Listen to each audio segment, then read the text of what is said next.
تایبەت بە سەردانەکەی محەممەد شیع سوودانی سەرۆک وەزیرانی عێراق بۆ واشنگتن و کۆبوونەوەی لەگەڵ سەرۆک بایدن گفتوگۆی زیاتر دەکەین بە میوانداری بەڕێز سەرهەنگ حەمە سەعید بەڕێوەبەری بەرنامەی ڕۆژهەڵاتی ناوەڕاست پەیمانگەی ویلایەتە یەکگرتووەکان بۆ ئاشتی کە بەڕێزیان لە واشنگتنەوە لەگەڵمان دەبێت. بەڕێز سەرهەنگ ئەم کاتتان باش، سوپاس بۆی کە ئامادەن لەگەڵمان. ئەم سەردانەی سوودانی کۆبوونەوەی لەگەڵ سەرۆک بایدن ئایا چ دەستکەوتێکی دەبێت بۆ عێراق و عێراقیەکان یاخود دەتوانێت چی بچنێتەوە بۆ عێراق؟ پاتان باش، سوپاس بۆ میوانیاریکردنتان. بێگومان کاتێکی زۆر گرنگە ئەم سەردانەمە بەخۆی قەولوا بوو ساڵی ڕابردوو ڕووبات، بەڵام بەهۆی ڕووداوەکانی غەزە و ئاڵۆزبوونی ناوچەکەەوە دواکەوت بۆ ئێستا و ئێستاشە دوودڵی هەبوو لەوەی کە ئایا بەردەوامە بەیاننا، بەڵام پێم وایە شتێکی چاکە کە سەردانەکە ڕوویە و کۆبوونەوەکەی سەرهەنگ لەگەڵمان بمێنەرەوە، بەردەوامە بین لەگەڵت. کۆنگرەیەکی ڕۆژنامەوانی بەڕێز سەفین دزەی هەیە لە واشنگتنەوە تایبەت بە سەردانەکەی سوودانی دەیگوازینەوە پێکەوە بینەر دەبین. بەڵێ جارێ هاوکارانم پێمان دەڵێن ئامادە نیە، هەر کات ئامادە بوو گوێبیستە بین ببوورە. بەڕێز سەرهەنگ بەردەوام بە لە قسەکانت. بەڵێ باسی ئەومەگر کە گرنگە کە سەردانەکەی سوودانی ڕوویە لەم کاتەیە و لە کاتێکا کە ئێستا بینین بەنی بەرە و پێشچوونی ئالۆزی ڕۆژهەڵاتی ناوەڕاست زۆر بەپەلە و زۆر ئالۆزتر بووە. ئێستا من نیشانەیەکی باشە کە عێراق بە زمانی خۆی ڕاستەوخۆ لەگەڵ سەرکردایەتی داوای لێبوردن دەکەین. کاک سەرهەنگ ببوورە کۆنگرەیەکی ڕۆژنامەوانی هەیە لە واشنگتنەوە، کۆنگرا ڕۆژنامەوانی سەفین دزەی هەیە لە واشنگتن، ئەمی بابرا بینی باردۆخی عێراق بەگشتی سەقامگیری عێراق و هەروەها بەغدا بتوانانی زیاتر هەم بدرێت لە بۆ فرەچەشنکردنی ئابوووریەکەی و احتیمالکردن لەسەر غازی سروشتی خۆی بۆی کە لە دەرەوە هاوردەی نەکاتن و لە هەمان کاتیش چارەسەرکردنی کێشەکانی خۆی لەگە هەولێر بە ڕێگای دیالۆگ و لەسەر بنەماکانی دەستوری و جەخت لەوە کراوە لە کۆبوونەوە بەتابەتیەوەی کە لە کۆشتی سپی بوو کە پێویستە ئەو بابەتە چارەسەر بکرێ و دیالۆگ بەردەوام بی و ئەمریکاش پاڵپشتە لە بۆ گەیشتن بە ئاکام و نەتیجەی باش لە گفتوگۆ. کاک سەفین جناوت وەکو وەزیرێک لە حکومەتی هەرێمی کوردستان لە شاندەکەی جناوی سەرۆک وەزیران بارزانیش لێرە بوو. ئەمڕۆ کە وەکو نوێنەری هەموو کوردستانیش لە کۆبوونەوەکەی جۆ بایدن و محەممەد شیع سوودانی بەشدار بووین، شتێک کە لەسەر کورد گوترابێت تۆ بە کورد بڵێ من نوێنەراتی ئەوم کردو و ئەمە لەسەر کورد گوترا چی بوو و چ شتێکی دڵخۆشکەر هەیە بۆ هەرێمی کوردستان بەتابەتی خۆتەزانی ئێستا کۆمەڵێک ڕێکەوتن کراون، ئەو ڕێکەوتنانە درێژخایان بن و حکومەتی عێراق پاشگەز نەبێت و لە دوای گەڕانەوەی لە واشنگتن. بێگومان چاوەڕێەوە مەکە کە من وردەکاری ناو کۆبوونەوەکان بۆ باز بکەم، بەڵام ئەوەی کە جێ دڵخۆشی و لە سەرۆک بایدن بیسمان جەختی لەوە کردەوە کە پێویستە هەولێر و بەغدا بە دیالۆگ کێشەکانیان چارەسەر بکەن. هەولێر و هەرێم بۆ ئەمریکا گرنگە، سەقامگیری هەرێم، سەقامگیری عێراق، سەقامگیری ناوچەکە بۆ ئەمریکا گرنگە. لەسەر چەند تەوەری تریش کە پەیوەندی بە هەرێمەوە گفتوگۆ لەسەر کرا بەڵێ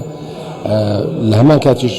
پێویستەوەش بگوترێت کە جگە لە بەشداری من لە کۆبوونەوە سەرۆکیەکان تیمێکی تریشمان لە نووسینگەی سەرۆکی حکوومەت و وەزارەتی سامانە سروشتیەکان لەگەڵە کە بەشداری لە لجانە لاوەچیەکان دەکەن کە ئەو ڕاستی کاری سەرۆکی لەوێ دەکرێتن لە بۆ داڕێژنەوەی پەیوەندی و هاوکاری و هەماهەنگی عێراقی داهاتوو لەگە وڵاتە یەکگرتووەکانی ئەمریکا و ئەو بەڕێزانێک کە لەو دیدارە و لەو کۆبوونەوانە ئامادەنا هەنگاوی باشیان نایە و ڕێنمایی پێویست و لە تەرەف حکومەتی هەرێم و لایەنە بۆی کە بتوانن مداخلاتی پێویست بکەن لەو دانیشتنانە و مێزگردانە. کاک سەفین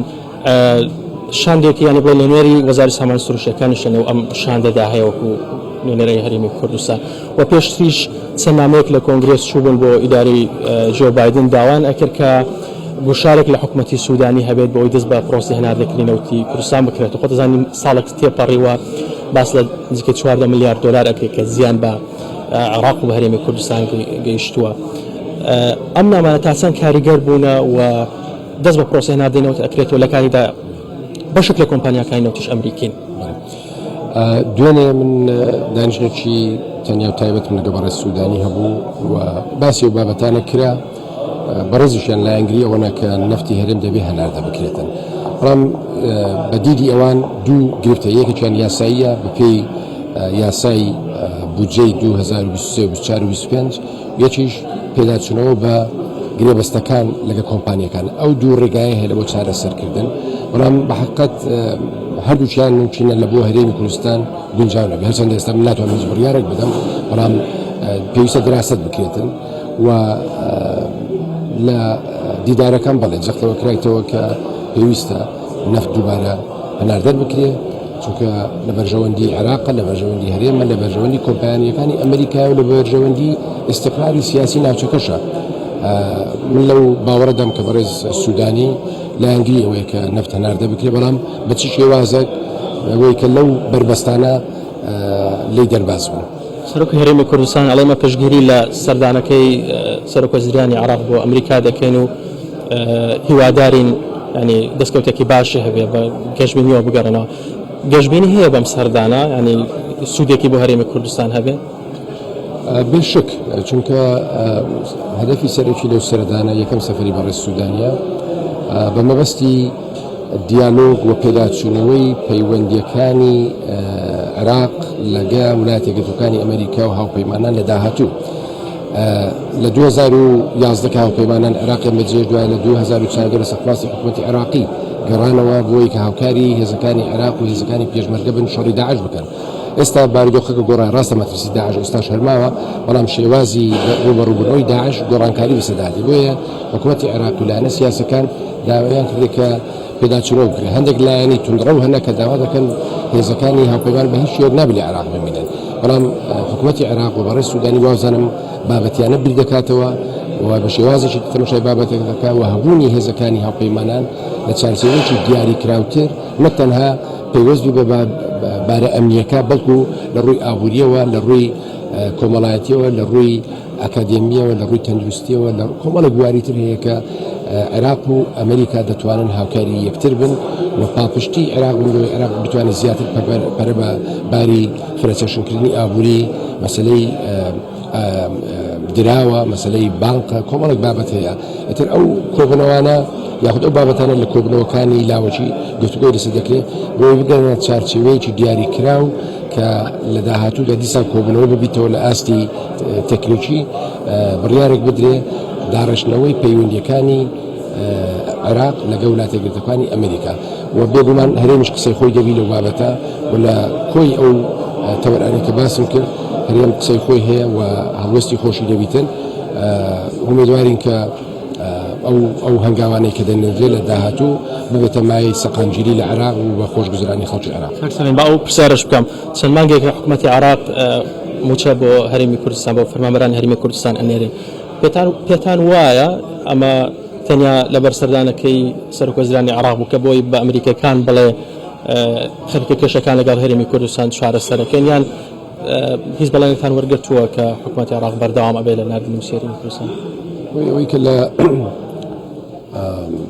سیاسی بی و لە مەجای سیاست بکات دەبێت سیاست زان بیتەوە. شتێکی زۆر ڕەوایە لۆی کەش و هەوایەکی گونجاو دروست بکرێتن، هەنگاورایە و تایبەتی گەڕانەوەی کاردینال ساکۆ لە بۆ بەغدا، مەسەلەی موچە و کۆمەڵێک بابەتی تریش هەیە. شتێکی زۆر ئاساییە ئەوەی کە لە بەغدا کردیکان، بەڵام ئەوەی کە من بەدیم کرد لەگە بەڕێز سوودانی دانیشتوان هەبوو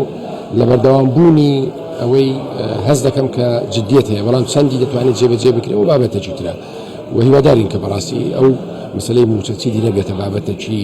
مانشێتی هەواڵەکان یاخود بێتە کارتێکی سیاسی و فشار، چکە بەڕاستیەوە مافێکی دەستوری و یاسایی خەڵکی کوردستان و موچەخۆرانی کوردستانە. هەروکو ئاماژەم پێدا ئەوەی کە سیاسیوی دەبی گەمەکەی سیاسیانە بکاتن. ئەو پێتان وایە ئەمە گەمەیەکی سیاسیە؟ هەموو سیاسەتێک گەمەیە. یعنی هیچ نیگەرانێکتان هەیە لەوەی کە ئەم دۆخە بگۆڕێت لە داهاتووە، بە تایبەتی کە باسەکەی ئەو کۆمەڵ هەنگاویان ناردووە ئەنەوێت دۆخەکە ئاسایی بکەنەوە، پێت وایە کاتێک ئەگەڕێنەوە خودی سەرۆک وەزیران نا، بەڵام لایەنی دیکەی سیاسی هەبن کە بەربەست دروست بکەن؟ بەربەست دەبی چاوەڕوانی بەربەست بکەین. باروکو خۆش داماژە پێدا خەڵکانەکەنە بەداخەوە ئەو بارودۆخەی هەرێمی کوردستان پێیان هەزم نابیتن دانەوە بگەڕێنەوە مرکزیەت وشتێکی حاشا هەروەرگرە خەڵکانە لە کوردستانیان لە عێراق نەخێرە لەوانەیە کە کاربەدەستن یاخود کاریگەریان لەسەر سیاستی دەوڵەت هەیە لە بەغدا بەمەستم ئەوانە احتمالە لە کوردستانیش خەڵکانێک دەنگانێکی نامۆ هەبیتن لەبەر بەرژەوەندی تەسچی حیزبایەتی خۆیان یا کەسایەتی خۆیان هەوڵ بدەن بچن ئیقامی داوا لەسەر هەرێم بکەن و بیانەوەی جیاجیە بەڵام ئەوانە کاریگەر نینە ئەوەی کە کاریگەرە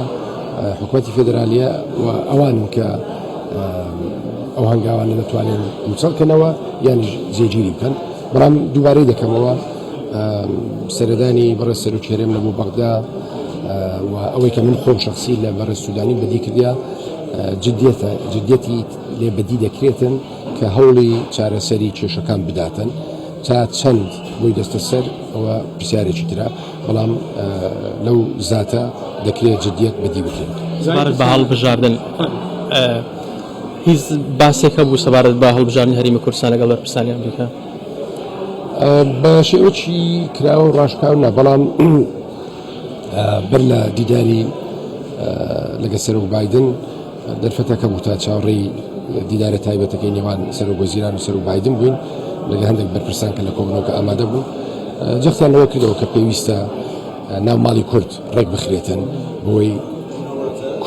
کوردستانی بەهێزتر بن و تێپەڕ بن بەسەر هەموو ئالنگاریەکان ئەوەش خواستێکی ئێمەشە بەڕاستی هەمووان دەوانێت یەک ڕێز و یەک دەنگ بین نەک بە هەماشەوە بیر بکەینەوە چونکە لە دیموکراسی دەبی بیر و ڕای جیاواز هەبیتن بەڵام کە دێتە سبب هەتە چارە نووسازەکان دەبێت هەڵوێستی یەکگرتومان هەبیتن ئەی بۆ نایکەن چی بەربەستە من باسی سیاسیەکانم کرد باسی حکومەتی ماڵی کورد و من باسی حکومەتم نەکرد حکومەت خۆشبەختانە حکومەت موچە چەند جارێک دووچاری ئالۆزیەک بوو بیتن بەڵام لە 5 ساڵی ڕابردوو تا ئێستا حکومەتێکی یەکگرتومان هەبووە کابینەیەکی منسەجم بووە و گرفتەکان لە دەرەوەی حکوومەتن لەلایەن سیاسیەکان و هێزە سیاسیەکانە هیوادارم بتوانن چارەسەر بکەن و کاریگەری سلبی لەسەر ئەدای حکومەت نەبێت من دوایان پرسیارەکەم مادەم هەر لە واشنگتنی سەرۆک وەزیرانی عێراق ئێوە لەگەڵ کۆمپانیاکانی ئەمریکا کۆک بێت بێگومان ئەوێ کۆمەڵێک ڕێکەوتی بازرگانی و ئابووری لەگەڵ ئەمریکا بکات ئەمە بزانم هەرێمی کوردستان لە چمەی ئەم پەیوەندە ئابووری و بازرگانیە ئایا ئەو ڕێکەوتانەیەکرێن هیچیان هەرێمی کوردستانیش لە بەچاو گیراوە یان تەنیا شارەکانی عێراق کۆمەڵک بابەت هەنا کە گفتوگۆی لەسەر دەکرێت یاخود بە مەبەستی ڕێکەوتنی ئابووری جا بواری وزە بیتن یانیش ڕێگاوبان بیتن بە تابەتی ئەوەی کە باسی ڕێگاوبانی لە خواروی عێراق بۆ سوورەکانی تووچە دەکەنەوە هەموو عێراق لێ سوودمەندە زیادبوونی نەفت و وزە یاخود بەگەڕخستنی ئەو گازە سروشتی کە ئێستا بە هەدەر دەڕواتن سوودی لێوەرجێ بێگومان سوودی هەموو عێراقی لێ دەبێتن چونکە دەکرێت بەکاربێت لە بۆ بەرهەمێنانی کارەبا وەزگەکانی کارەبا چ لە هەرێم چ لە بەشەکانی تری عێراق واتە هەر پێشوەچوونێک لە بەشەکانی تری عێراقیش هەبێ کاریگەری ئەگەر ڕاستەو خۆش لە ڕووی مادیەوە سوودی لە بۆ هەرێم نەبی بەڵام لە ڕووی استقراری سیاسی و کاریگەری لەسەر عێراق دەبی لەسەر داهاتوی عێراق دەبی و هەموو سەقامگیرێک لە بەشەکانی تری عێراق بە پۆزیتیڤ لە بۆ هەرێم دەگەڕێتەوە هیوادارین کە ئەو پرۆژانەی کە دەشکرێتن بێگومان هەرێمی کوردستانیش بتوانانی سوودی لێوەرگریتن و دەمێتە سەر کەرتی تایبەتیش چکە بەشێک لەوانە بەش گەرە زۆریان کەرتی تایبەتن و ئێمەش دەکرێت خەڵک هەم بدەین ڕایان بچێژن سەرمایە گوزاری ڕاستەخۆ لە کوردستان بکەن واتە خۆی بڕیارە لەم سەردانەدا چەند ڕێکەوتنێک واژۆ بکرێت لەوان حکومەتی عێراق و ئەمریکا هیچ لەم پرۆژانە بە پێی زانیاریەکانی ئێوەیان کە قسەتان لەگەڵ سەرۆک وەزیرانی عێراق کردووە هیچ لە پرۆژەکان ئەکەونە هەرێمی کوردستان یان هیچ سوودیان بۆ هەرێمی کوردستانە بێ وردەکاری پرۆژەکان نازانم ڕاستیدا بەڵام بەدڵنیاییەوە پرۆژە ئیملاقەکان لە بواری وزە لە بواری ئاو لە بواری ڕێگاوبان لە بواری کارەبا وەرزەم گشتگیرە سوودی لە بۆ هەموو عێراق دەبێتن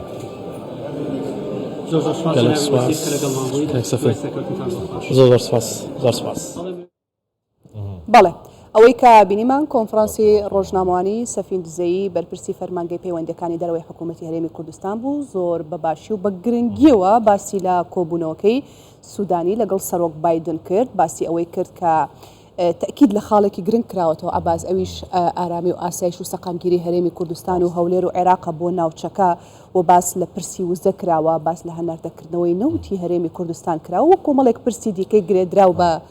خاڵەکە گرنگ هەبوو کو گوت سەرک بایدن و هەروەها محەممەد شیا سوودانی گوتوبێت سەرڤەیەکێکینە کو دەبێتن ئەو کێشێن هەلاوی سندنا بەرە هەولێر و بەغدایە دەبێت بدیالوکان بێنە چارەسەرکردن و محەممەد شیا سوودانیشی لانگرێوەیەکێ کوجارەکە دەنەفتارێما کوردستانە بێتە هەنادەکردن بەڵێ دەست خۆش زۆر وەگەڕینە دەف میوانێت میوانەکەمان لەگەڵ ماوە بەڕێز سەرهەنگ زۆر داوای لێبوردن دەکەین بۆ خۆ دەزانی ئیش و کارەکە چۆنە و بە گرنگمانزانی کە ئەو کۆنفرانسە بگوازینەوە جۆمان لەوە بێ بزانین چی ڕووی داوە لە نێو کۆبوونەوەکان و دەرگا داخراوەکاندا بە دیاریکراوی ئەنجا من پرسیاری خۆمم کرد پێم خۆشە تۆ قسەکانت تەواو بکەی بۆی کە بتوانین گفتوگۆکەمان بەردەوام بکەین لەگەڵ بەڕێستا فەرموو ئەگەر لەسەر قسەکانی کاک سەفینیشت کۆمنتت هەیە بەڵێ قسەی بکەی لەسەری بەڵێ سپاس ئاساییە نەحەتمەند تێگەم و منیش سوودمەند بووم جۆم لە قسەکانی کاک سەفین گرت کە تێبینی و لەناو کۆبوونەوەکانە بووە ئەنی کڕۆکی مەسەلەکە ئەوەیە کە گرنگە کە سەردانەکە ڕوویدا ها سەرۆک بایدن سۆری عەفوسە بورن سەرۆک بایدن و کۆبوونەوەی لەگەڵ سوودانی ڕوویە و هاتنی ئەو شاندە گەورەی کە لەگەڵ سەرۆکی حکوومەت هاتووە نیشانەی پێم وایە جددیەتی سەرۆکوەزیران و حکوومەتی عێراقا کە پەیوەندی لەگەڵ ئەمریکا ئەم جارە وەکو جارەکانی پێشوو نەبێ من لە دەرفەتی ترا باسی ئەوم کردووە کە سەرۆکوەزیرانەکانی پێشووی عێراقیش کە هاتن بۆ واشنگتن هەمووی باسی ئەوەیە کرد کە ئەمانەوێت ئابووری بچێتە پێشەوە ئەمانەوێت بزنسمانەکانی ئەمریکا بن بۆ عێراق نە جێنراڵەکان بەڵام تۆپەکە لە ساحەی عێراقایە هەمیشە کە ئایا زمینەیەکی وا سازەکات کە کۆمپانیەکانی ئەمریکا بتوانن لە عێراقا ئیشکەن ڕێکراوەکان و زانکۆکانی ئەمریکا بتوانن لە عێراقا ئیشکەن سەرۆک وەزیران بە هەنگاوی ئەوەی پیشانی بات کە بەو شاندەی کە لە هەرێمی کوردستان و لە بەغا لە پەرلەمان لە کەرتی تایبەتی عێراقەوە هێنایەت لەگەڵ خۆی بە فرەڕەهەند لەگەڵ ئەم سەردانەیە مامەڵەکە هەفتەیەک لێرە ئەبێ چێتە ویلایەتی تەکساس و میشیگەن نیشانەکانی جددیەت ئەبینین بەڵام کردار بێگومان ئەبێ لە داهاتووە بیبینین و کردارەکانی شتۆپەکەی لە ساحەی عێراقایە زۆر باشە کاک سەرهەنگ دوای 21 ساڵ ئازادکردنی عێراق لەلایەن ئەمریکا و هاوپەیمانەکانی ئەوە ئەمریکا دەیەوێتن دوای 21 ساڵ یعنی شتێکی نوێ بۆ عێراق بکاتن لە ڕێی محەممەد شیا سوودانیەوە پێم وانە ئەمریکا شتێکی نوێی بوێت ئەوەی کە ئەمریکا لە 21 ساڵی ڕابردووە لەسەر لە عێراقا مەبەستی بووە ئەساسیەتەکانی هەروکو یەکە کە وڵاتێکی دیموکراسی بێ لەسەر ئەساسی ئەو دەستورەی کە 2005 بڵێندا ڕێژراوە و میلەتی عێراق دەنگی پێیاوە کە سیستمێکی فیدرالی سیستمێکی دیموکراتی و سیستمێکی بازاڕی ئازاد کە پێکاتەکانی عێراق خۆیانی تیاببینەوە ئەمە بە حکومڕانیشی باش ئەمە دیدی ئەمریکایە لە ساڵانی ڕابردووە بینیمان شەڕی ناوخۆی عێراق شەڕی تیرۆر و دەستێوەردانی دەرەکی ئەم پرۆسەیە چەند کەڕەت بەلاڕێیا بردووە و هەمیشە ئەمریکا لەو کاتانی کە ویستراوە بەلاڕێیا بدرێت بە گوڕوتینێکەوە هاتوتەوە یارمەتی عێراقیەوە بەشکوەوەی کە پرۆسەکەی بکوێتەوە سەر ئاڕاستەیەکی خۆی ئێستا لە محەممەد شیا سوودانیا وەکو کاک سەفینیش ئاماژەی پێەیە بە بڵین بەلایە بە کەسێکی جددیە بینن کە مەبەستێتی دەوڵەتی عێراق وەکو دەوڵەت بەهێز بێ سەروەری عێراق بپارێزێ و ئەوێت کێشەکانی چارەسەرکە و نایەوێت تەنگژە بێ و ئابووری بە کرۆکی بەرنمەکەی داناوە لە بەرەو پێشوونی ئابووری و گەشەپێدانە هاوڵاتیانیش ئیسیفادە ئەەکەن دەوڵەت ئەکرێت بەرقەرار بێ و دراوسەکانی عێراقیش و ئەو شەریکە نێودەوڵەتەکانیشی ئەکرێت سوودمەند بن ئەم ڕێگای هەڵبژاردووە ئەمریکا پێشوازی لەمە ئەکا ئەمە ئەکەوێتە سەر بڵین لایەنی تر کە ئایا ڕێگە بەم بەرنامە پۆزیتیڤە ئەیان بچێتە ئەنجامیانە بەڕێز سەرهەنگ جۆمان لە کاک سەفین بوو کە لە نێو کۆبوونەوەکەی سەرۆک بایدن و سوودانیدا باسی پەیوەندیەکانی هەولێر و بەغدا کراوە باز لە چارەسەرکردنی کێشەکان کراوە بە دیالۆگ و لە چوارچێوەی دەستوردا من دەپرسم ئایا لە گەڕانەوەی سوودانی بۆ عێراق ئایا ئەم کۆبوونەوان و گفتوگۆیانە کاریگەری دەبێت لەسەر ئاساییکردنەوەی پەیوەندیەکانی هەولێر و بەغدا و چارەسەرکردنی کێشەکان لە چوارچەوەی دەستور هەروەگەوەی کە باسی لێوە کراوە؟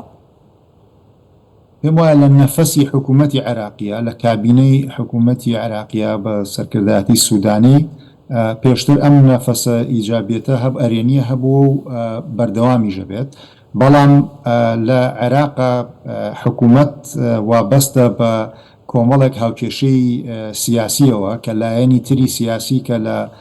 چوارچەوەی هەماهەنگیان لە ئیطاری تەنسیقیان لە ناو پەرلەمانان لە دەرەوەی پەرلەمانن ئەمانە چەندێک ئەبنە ڕێگر بۆ سەرۆکوەزیران یاخود چەندێک ئەبن بە پشتیوانی ئەمە پرسیارێکی گەورەیە ئێستا ئەمڕۆ بینیمان چوارچەوەی هەماهەنگی ڕاگەیاندراوی بڵاو کردەوە کە پشتیوانی بەرنامەی سەرۆکوەزیرانەکە لە واشنگتن لە سەرۆکوەزیران لە واشنگتن باسی گەشەپێدانی ئابووریەکە باسی گەشەپێدانی تەکنۆلۆژیەکە باسی گەشەپێدانی خوێندن و چاکردنی کەشوهەوا و ژینگە ئەکا سربەخۆیی وزەکە ئەمانە هەمووی ئەکرێت بە قازانجی میلەتانی عێراق تەواو بێ بە گەلی کوردستانیشەوە بەڵام ئێمە ئەوەشمان لەبیر نەچێ ئەمریکا لە ئێستا لە ساڵی هەڵبژاردنایە ئەمریکا کرێ مەشغوڵ بێت بۆ هەنێک بۆ ئەم شتانە متابعی کەم بێتەوە لە ساڵی هەڵبژاردنە عێراق ساڵی داهاتوو ساڵی هەڵبژاردنە سەرۆکوەزیران تووشی ململانەی کێبڕکەی سیاسی بێتەوە لە عێراقا کە داوای لێ ئەکرێت بچێتە لای ئەم گروپی سیاسی لە هەڵبژاردنەیە ئەو گروپی سیاسی ئەگەر نەچێتە لایەن ئەکرێت ڕێگری بۆ دروستکەن لەبەرەوە کە من پێشتر باسیم کردم تۆپەکە زۆرینی لە ساحی عێراقایە کۆمپانیای ئەمریکا حەزەکا بێ بۆ عێراق سەرمایە گوزاری بکە بەڵام عێراق و ئێستا سەرکردایەتی چوارچەوەی هاوانگی بە تایبەتی تۆپ لە ساحی ئەوانە کە بڕیار بن ئایا ئەیانەوێ ڕابردوو دووبارەکەنەوە بە هەموو تەنگژە و شەڕەکانیەوە یاخود ئەیانەوێ ئاستەیەکی سەقامگیر داڕێژن پەیامەکەی ئەمڕۆیان ئەڵێ ئەیانەوێت سەقامگیری دابڕێژرێ ئەبێت لە داهاتووە ببینین بزانین وا ئەبێیاننا زۆر باشە کاک سەرنگ بەشێک لە شڕوەکارانی تری سیاسیش باس لە سەردانەکەی محەممەد شیا سوودانی دەکەن لێکدانەوەی بەو شێوەیە کە دەڵێن ئەم سەردانەی محەممەد شیا سوودانی زیاتر پەیوەندی بە هەڵبژاردنەکانی ئەمریکاوە هەیە ئەمریکا دەیەوێتن پێش هەڵبژاردنەکان تایبەت دیموکراتەکان دەیانەوێت سەقامگیریەک لە ڕۆژهەڵاتی ناوەڕاست لە ناو ئەم ڕۆژهەڵاتی ناوەڕاست لە عێراقا دروست بکرێتن پرسیارەکە ئەمەیە ئەم سەقامگیرێک کە ئەمریکا دەیەوێتن ئەم ژینگەی کە ئێستا خەریکە دروست دەبێتن وەکو خۆشت باست کرد کە چوارچەوەی هەماهەنگی و لانە سیاسەکان پشتگیری ئەم سەردانە دەکەن ژینگەیەکی لەبار دروست بووە لە عێراق پێت وایە ئەمە تا سەر دەبێتن هەنگاوی پۆزەتیف و باشتری بە دوایدا دێتن یا خۆت کاتی دەبێت ئەمە پرسیارێکی بەجێە و عێراقا ئەوانی کە بەوردی تەماشا عێراقەکەن دوو وێنە ئەبینن وێنەیەکیان ئەم وێنەیە کە سەرۆکوەزیران و چوارچەوەی هاوانگی و کەسانێکی کەش کە تەماشای هەنگاوەکانی حکوومەتەکەن ئەڵێن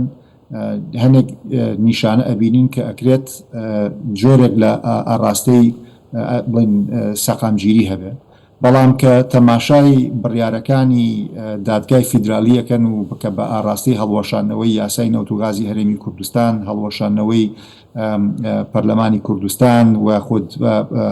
بڵین هەڵوەشانەوەی ئەندامەتی هەلبوسی و هەنێک کردداری تری گروپەکانی کە ئێران پشتیوانەکە ئەبینن لە ناوچەکانی کە لە داعش ڕزگارکراون ئەکرێت ڕسمێکیکە ببێن و کۆمەلگای مەدەنی عێراقی باسیەوە ئەکا کە ئەڵێ ئێمە پانتایی ئازادی لە بچووک بوونەوەیە و مافی خانمان لە پاشەکشایە ئەم ڕسمەش هەیە کە ئەگەر بە دوا نیشانەکانی بچی هەردوو وێنەکە ئەتوانی بەڵگە بدۆزیتەوە کە هەردوو جۆرەکە لە هەیە ئێستا بەرپرسیارەتی لەسەر ئاستی دەوڵەتە کە پیشانی بات کە کەم و کورتیەکانی ڕابردوو دووبارە ناکاتەوە ئەم ڕسمەی دووەمیان کە ڕسمێکی تاریکترە کە بەرقەرار نابێت ئەمە هەوڵی عێراقیەوێت هەوڵی وڵاتانی ناوچەکەیەوێت کە یارمەتی عێراق بن و بەردەوامی ئەمریکا و هاوپەیمانانی ئەمریکاشەوە کە عێراق جێنەهێڵن بۆی ئەم سەردانە گرنگە و ئەو وعدانی کە ئەمریکا بە عێراقی و عێراق بە ئەمریکایە بەدواچوونی بۆ بکرێت بەڕێز سەرهەنگ لەگەڵ